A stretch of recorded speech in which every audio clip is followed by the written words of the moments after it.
Nothing in the world makes me happier than talking about a big, spectacular magic show with an amazing cast going on the road across the UK. And that is what is about to happen in the UK over the next few weeks. X-Treme Magic. And it's also, as we'll get into, it's known as another name as well, Cirque Du Magique, is going on the road with an amazing cast. One of the members of the cast joins me right now, a very wonderful old friend of the podcast, and also I'm very pleased to say the producer of the show joins me as well. They Richard Cadell, of course, and James Shone. Welcome to the podcast, fellas. Thanks for being on to talk about this amazing show. Pleasure, as always, to be here. Yeah, thank you, Richard. James, I'd like to start to come to you because you're new to our audience. This is quite an amazing thing that you've put together.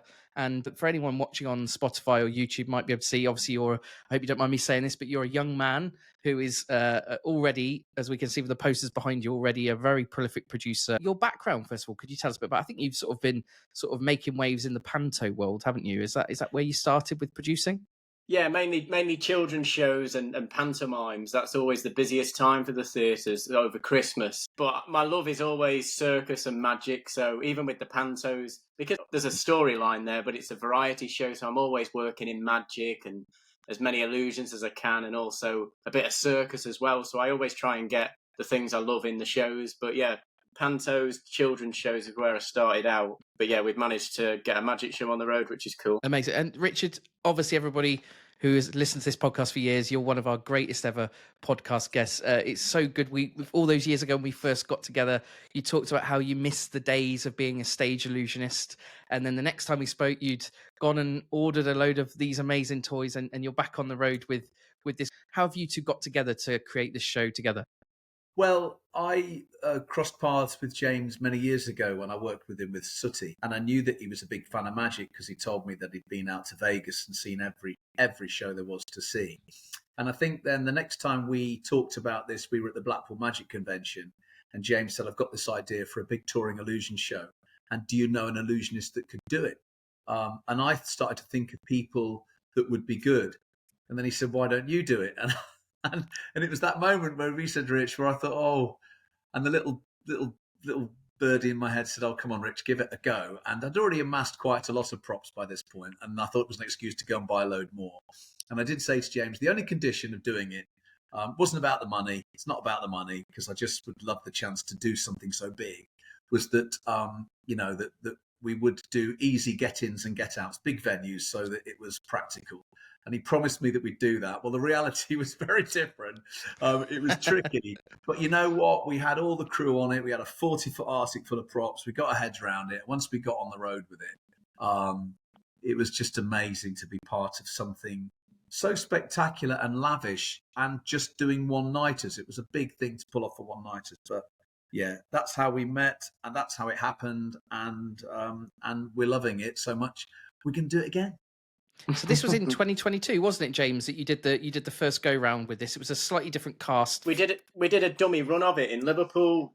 We were the first show. Whenever the rules for COVID dropped, we still had to social distance, but we did within the first day or two of the rules dropping. We did a socially distanced version of the show. It was straight through, no interval, so it was like Vegas style, and that was just to check we could actually logistically do it and tour it. And then we did the full run of it in 2022, like you say. How did that go? Your first go round with a big magic show with multiple magicians and a truck and a crew. I mean, first of all, I know this from experience that financially all the money goes out at the beginning, and you just hope that you're going to make the money back at the end. What was the experience like for you to do that the first time around? Because obviously your pantos are used to going into a venue for 3 weeks over Christmas or something. This is very different. Yeah, with the touring show. I've done touring stuff before, but obviously this was another level. It was to make a motorcycle vanish. That was the end of the show. That involves a lot of rigging to be able to do things like that, and it is just for one day. It was busy, and the schedule of it as well. We opened in Aylesbury, and it's just you've just got to take the dates that you get. And we wanted to play all these great venues, but the order of the tour, we opened in Aylesbury. Then we had to go to Blackpool to Southampton, and then Southampton to Llandudno. So Richard wasn't smiling like that when we got off the bus. But it was good. We enjoyed it, and then it settled down a bit. But you just got to fill the gaps. It's trying to be creative and put on a good show, but at the same time, you've got to think of the business as well, and you can't have empty gaps in the tour schedule. And these venues they only give you so many dates. So that's the only thing, but it was great. It was just now and again, we would have liked a bit more sleep than we probably got, but it was great fun. Richard, James mentioned it there very briefly, just skipped across it, but it's the bit of your podcast that I remember so clearly from, believe it or not, it was 10 years ago we sat down and did that first podcast, is talking about the motorbike illusion. What was it like to put that illusion back on the stage when I assume you probably thought those days were behind you? Is that fair to say? Yes. Well, that was one of the reasons why I agreed to do it, because it's crazy, isn't it? I mean, I do have a formidable arsenal of wonderful illusions that I bought from America for pleasure, really. It's been my reward, and I've done well with Sooty and other things. I've bought wonderful props just to own them. I just adore the work, craftsmanship and things, and working with some of those American builders is just a great experience. But when James said, okay, let's put on a show, that's a different thing. And of all of those wonderful props, not saying money was no object, but I mean, I kind of cherry picked what I wanted. I knew that nothing would close the show. Nothing would top the motorcycle. It just doesn't. I had this conversation with another very well-known person the other day looking for a finish. I said, you won't find a stronger finish. It just resonates with the audience. You've got a bike hanging in the air. It doesn't matter that you're going to vanish it. You've got a real bike revving and it's hanging in the air, the smoke's happening, and then suddenly you're driving through the audience. I mean, even if you didn't do any magic, it would be brilliant theatre, and then you vanish. And I can talk about something in the Magician's podcast that I wouldn't normally talk about, but all those years I didn't have that illusion and never thought I'd perform again. I used to think of it a lot, and I used to think if only I had it again, I would do the moment, the switch, let's say as it is. I'd do it very differently. Of course, I never thought I'd do it. So when James said, should we do the show? And I said, okay, we'll do the bike. I thought, right, okay, now let's see if it works. And I'm thrilled to say that it does. And I got a great buzz out of doing that illusion, amongst many, many others, and being part of such a great cast as well. Let's not forget the rest of them, because they're all brilliant, and it was a brilliant mix. So, James, talk to me, because it is, even from my curious nature, I am a little confused. Why has the show got two different names? Because you've got, so just to go through this, we've got, so it's Cirque du Magique, and this is going out to 5 venues. This is going to the Assembly Hall at Tunbridge Wells on Wednesday, the 23rd of October, the Congress Theatre in Eastbourne on the 25th, the Tyne Theatre and Opera House in Newcastle on the 27th, the Middleton Arena in Manchester on the 29th, and this is the big bit of the run, I think, Wolverhampton Grand, and you're doing 3 nights there, 31st, 1st and 2nd October, November. But then there's 2 nights of X-Treme Magic at the M&S Bank Arena in Liverpool, which is where I believe you did the first show you just mentioned, and the Theatre Royal in Nottingham. Why the 2 different marketing assets for this show? It was a bit of a trial, really, because last time we did X-Treme Magic, we love putting a bit of a twist on it and really putting the magic across in a modern way. We don't want it to be like an arty traditional magic show. We want to bring it up to the 21st century. And yeah, we just thought we'll try the Cirque branding just to try and open it up to families a little bit more. And it seems to have worked, but that's not to say the X-Treme branding doesn't. I mean, we're doing pretty well in Nottingham already. I know the dress circle's full, the stores are getting there. So both brands work, but I just think the Cirque element just opens it up a bit more to families. I think that's the only reason, but it's been good to run the 2 just to help compare it, just for in the future. Then we know which title we're better going with. It's all about just tracking it and just seeing how it goes. It's pretty much, apart from Richard, when he appears on the bike, he'll say, "Welcome to X-Treme Magic." When it's Cirque du Magique, he'll say, "Welcome to Cirque du Magique." Apart from that, that's about it. Good, isn't it? But that's it, yeah. Make sure you get the right night, Rich. Make sure you get the right night with that. Yeah. We're but we did. Yeah. We have had a song written actually for the Cirque branding. That's the only other change. But yeah, we just want to see how it goes. The show is still going to have all the illusions in it and everything. It doesn't matter where you see it. Yeah, it's just the brand that's different, but that's all. Do you think you'll stick with the Cirque Du Magique after this then? Is it fair to say that one's working better for you, sort of early indicators at the moment? I don't know. Maybe so, because the way I look at this magic show and the way I look at my circus show, I don't do anything to lose money. But it's certainly, touring a show is not as profitable as a static show. So I used to do my circus show in February and then this magic show in October.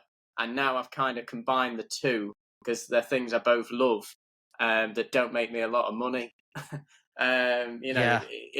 So it's, but I'm saying sales are going well for this, but it's just the fact of touring it. If it was in one place, and we're not moving as much this time round, we're staying in Wolverhampton for 3 days. But what really eats the money is the cost of touring it, because you need more technicians to get it around, and obviously the transport. We were having to pay for a sleeper bus, the Arctic, 2 Luton vans, a minibus. It cost, it whacked a lot of money on. So yeah, who knows? But if I had to pick now, I'd probably say the Cirque branding. But yeah, I like both. I trademarked both.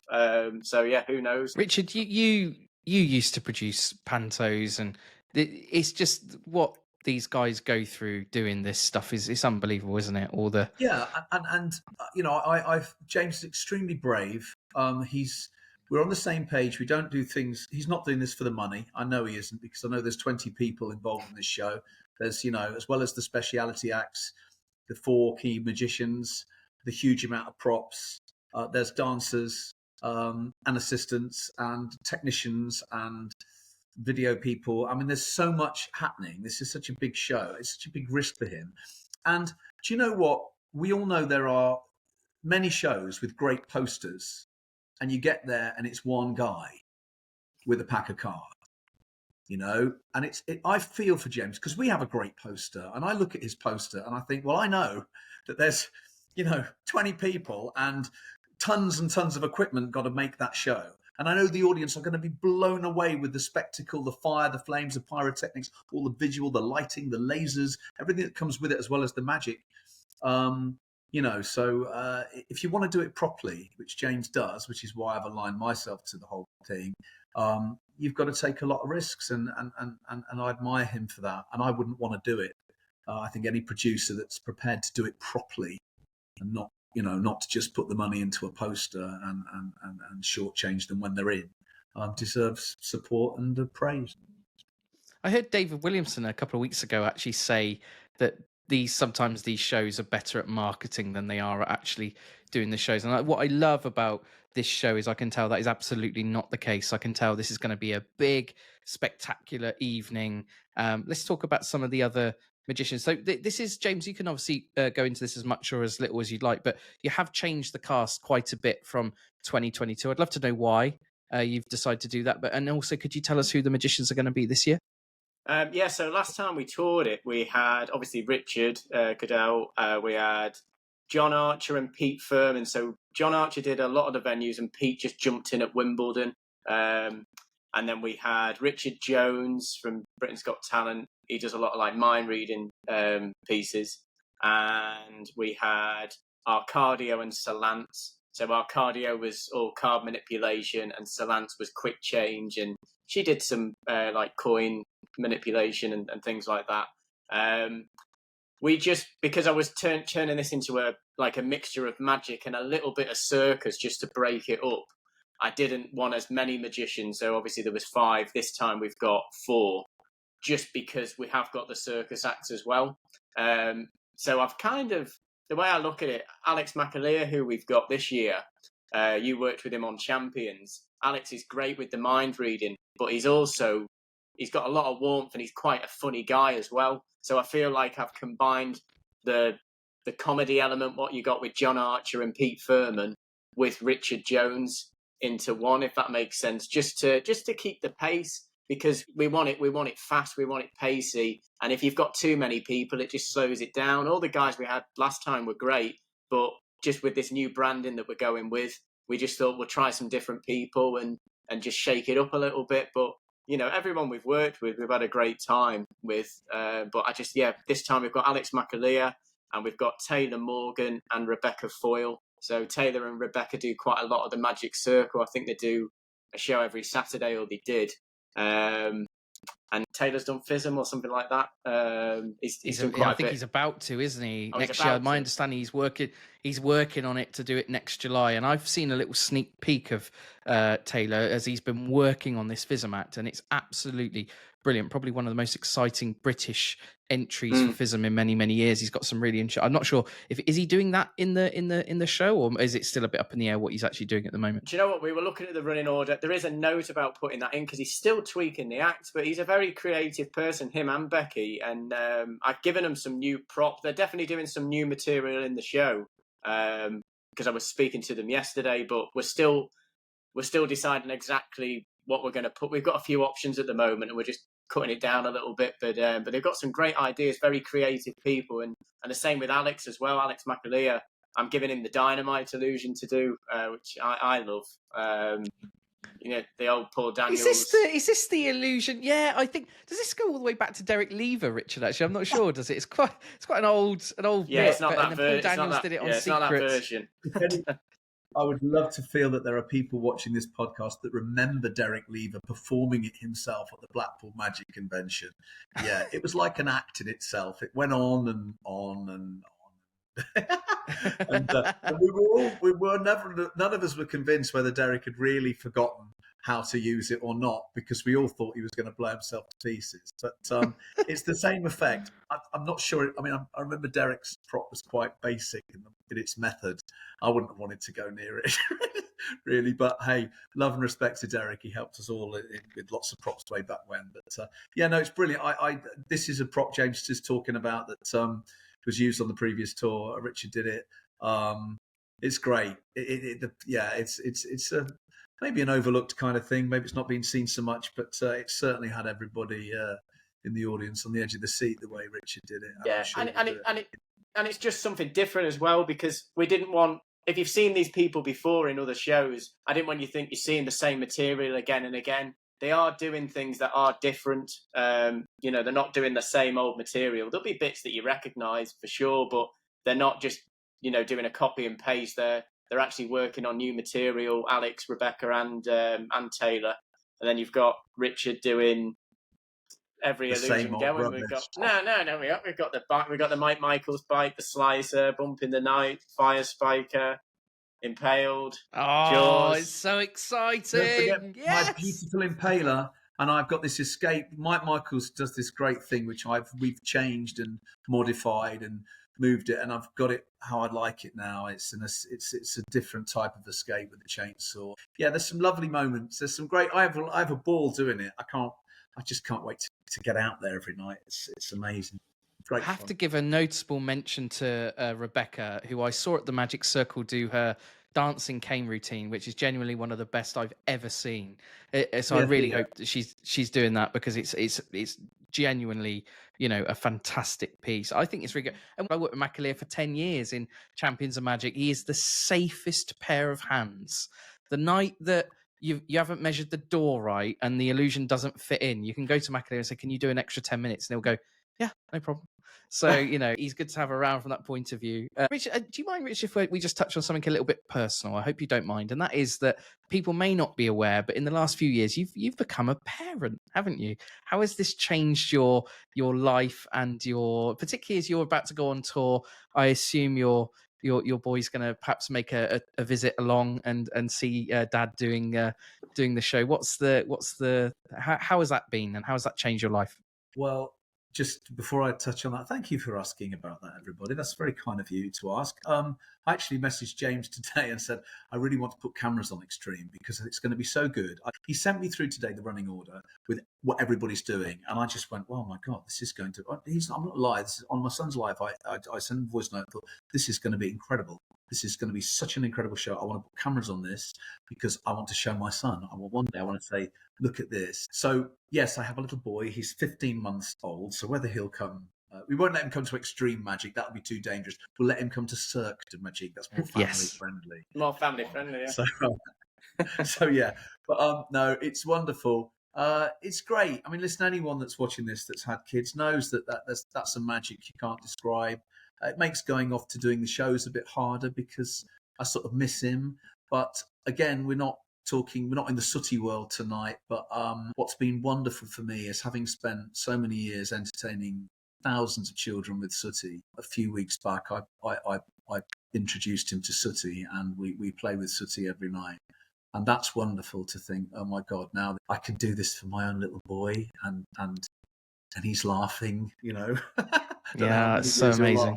So I'm blessed with that. But yeah, you know, it makes projects like this even better. I'm doing Panto in Woking, looking forward to that. But you know what? You sort of bounce out on stage now and think nothing matters really. I can have a great night tonight because no matter what happens, I don't have to be nervous anymore. I'm going to go back to that beautiful little smile, and it's made me enjoy my work. I miss them, but I enjoy it more now because it's just brought a peace and a completion to my little life. So thanks for asking. Yeah, it's all great.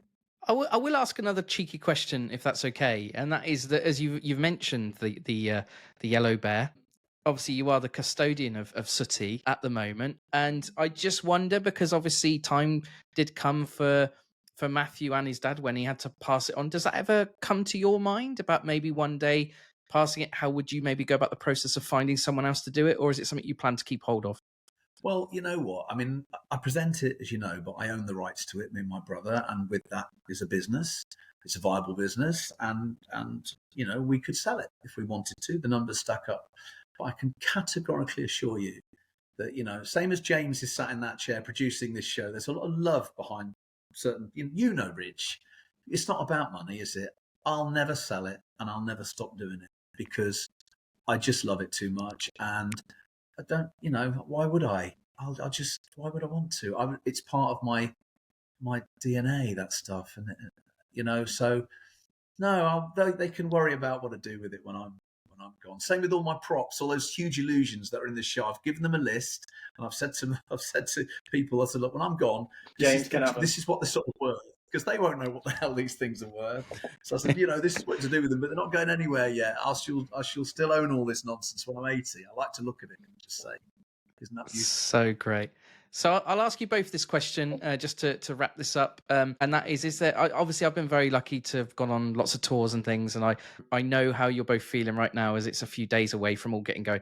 Is there one particular day, venue, trick, or moment that you're most looking forward to of this run of these two shows over these amazing couple of weeks? James, I'll come to you first. Is there one thing in particular that you're looking forward to the most as the producer?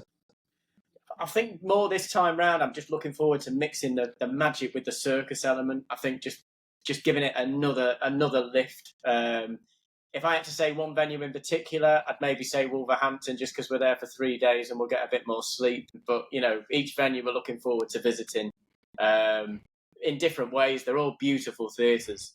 But yeah, I'd say out of anything, more just kind of mixing the elements together and just creating something really special. And there's always, by the way, magicians, if you never toured, you don't know, the best a show will ever look is its second or third night in a venue, because after that first night you get to play and tweak with it a little bit. And yeah, so I will be coming to Wolverhampton. That's where I'm planning to come. I'll be coming to the second or third show there. Oh, nice. Richard, how about yourself? Is there one particular thing you're really looking forward to? Well, obviously, you know, nothing will ever detract from my love of performing the motorcycle illusion. But there is a little moment which is sort of new. I do a very standard. I mean, we've all seen Clearly Impossible. It's the best version of the Soaring in Half. I have a beautiful one that Bill Smith made, the only one that was ever made with the glass table, so everything you can see through everything, that was beautiful. And we have all the dancers with lasers, and they've got all the lasers, sort of torches and lasers. And I have the gloves with the lasers on, and there's a really heavy dance track, and it's all in darkness. And of course, I'm using the laser to shine through the glass on the boxes and the table. But there's a specific moment I've got back to the audience, and the music builds, and I swing round and I go with the lasers over the audience. And I feel like some sort of Ibiza DJ for just a moment. 56. to get that sort of thing, and the dancers are all around me and stuff. And that's a little moment where I think, yeah, this is brilliant. So that's my little buzz. That's my little Richard moment. Of course, I love all the illusion, but that little moment is, yeah, it's like I'm king of the castle for just a second. I love it. I think what's so amazing for me as someone who loves magic, and I hope you don't mind me saying, James, but you remind me a lot of the producer that I worked for when he was your sort of age when we started Champions of Magic. You've got so many things in common. And Richard, seeing your journey, how you've gone, you did it and then you stopped doing it and you've come back to it. Whenever I do talks with magicians and they've got something to promote, there's just an element of PR in what you hear. And I'm not hearing that from either of you. I can tell you both absolutely, genuinely love this and are excited. It's not just another gig. This is a really special event for the UK magic scene over the next few weeks. And I hope every magician goes out to support it. So again, listen, it starts on the 23rd of October and it's going to run until the 3rd of November. The cities it's visiting again, Tunbridge Wells, Eastbourne, Newcastle, Manchester, Wolverhampton, Liverpool, and Nottingham. Every magician should go out. It's going to be a magic show that I don't think you'll ever forget. I can't wait to see it. Fellas, thanks so much for coming on, chatting to me about it. I've really appreciated your time and I can't wait to see it. No, thank you, Richard. Thank you. Thanks so much.